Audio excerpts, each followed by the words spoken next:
In this section, I want to talk about sectors and microclimates.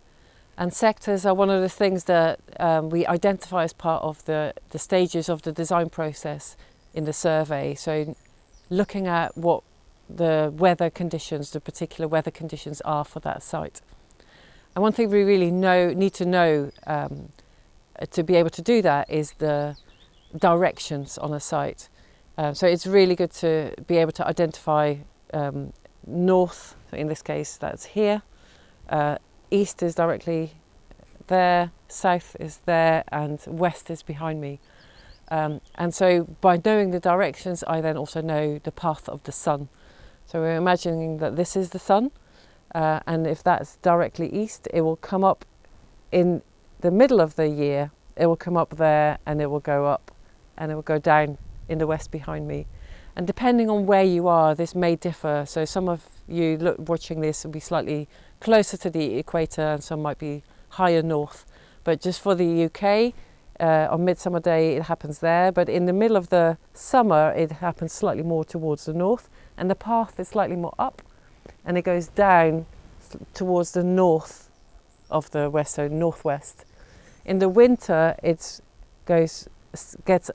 rises in the southeast and doesn't go up, but it goes much lower path.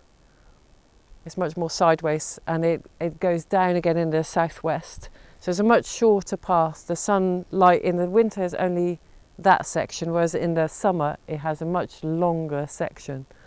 And so you can draw these sectors of the path of the sun at different times of the year on your map so that you can work with that and that you can make your placement in a way that you know that things that are needing sun will receive the sun. And in the case of this particular building, it's placed facing the south sun, so it gets the maximum light when it's needed as well, and catching that light in the middle of winter as well. So how we place things directionally, knowing where the sun sectors are is a really crucial part. And so anything south facing would have a warmer microclimate, the climate within that small space. So things that are needing that warmth, like things like grapes or peaches, for example, you would want on a south facing site, ideally protected also. So that takes me to the second part of that, and that's looking at the wind direction. So in most places there will be a prevailing wind, the direction from which most of the time the wind will travel. And here in the southwest of the UK, that is also the southwest. Southwesterly winds coming from the Atlantic. So it's actually there. So as the country or this region as a whole, that's the prevailing wind. But then I also have to look at the size and shape of this landscape.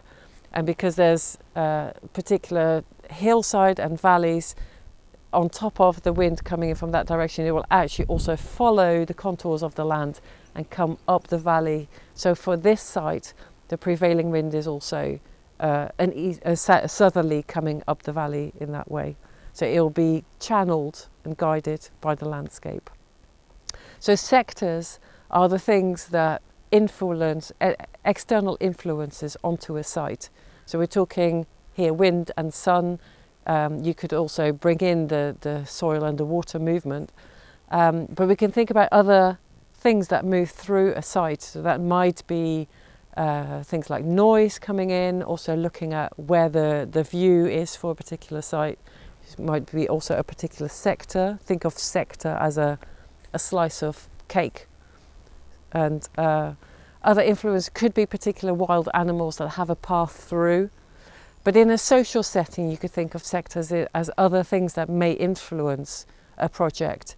And that might be particular groups of society. It could be, small children playing and wanting to come into a particular place and making particular noises, giggly and loud usually. So it might be particular sectors of society. It might be other influences like political influences or cultural influences that might pervade and influence a project. So you can map those in the same way as sectors. So because this microclimate issue for a physical site is really important, I'm going to take you through a really quick Census meditation so that you can really attune your body to use it as an instrument of observation, to just, when you look for microclimates, to be really conscious of where you're using your body as a monitoring instrument. So asking you to take a good position somewhere, listening to this, ideally outside, so you can get some of this weather influences, and then closing your eyes, and I will do the same so I can really be with you, and taking a couple of breaths, really deep breaths, so that you can really sink into your body, allowing the weight of your body to drop in and really feeling the core of your body, feeling the feet on the floor. And then using your hearing, tuning into what you can hear, and really using that as just a noticing, an observation. And there might be particular bird songs, there might be where you are traffic sounds or other human sounds. And there might be the sound of the wind. So being acutely aware of what your hearing is telling you about the physicality of the environment. And then the other really useful measuring tool here is your skin. So any bare skin that you have, just noticing with your eyes closed, is noticing the temperature differences, feeling if with your cheeks and your lips are actually also really sensitive like that, if you can notice any air movement. And so that you can tell from your skin which way the wind is blowing, which way the sun is shining, and in that way what the conditions are. So coming back and opening your eyes, so just for where I'm standing here, really noticing the sun on my cheek on that side just a minute ago when it was out, and also noticing the wind is blowing more or less in that direction too. So really using your body as an objective observational instrument to seek out the microclimates, so that you can get them onto your base map for the survey, and then you can choose what goes best in those places using those niches.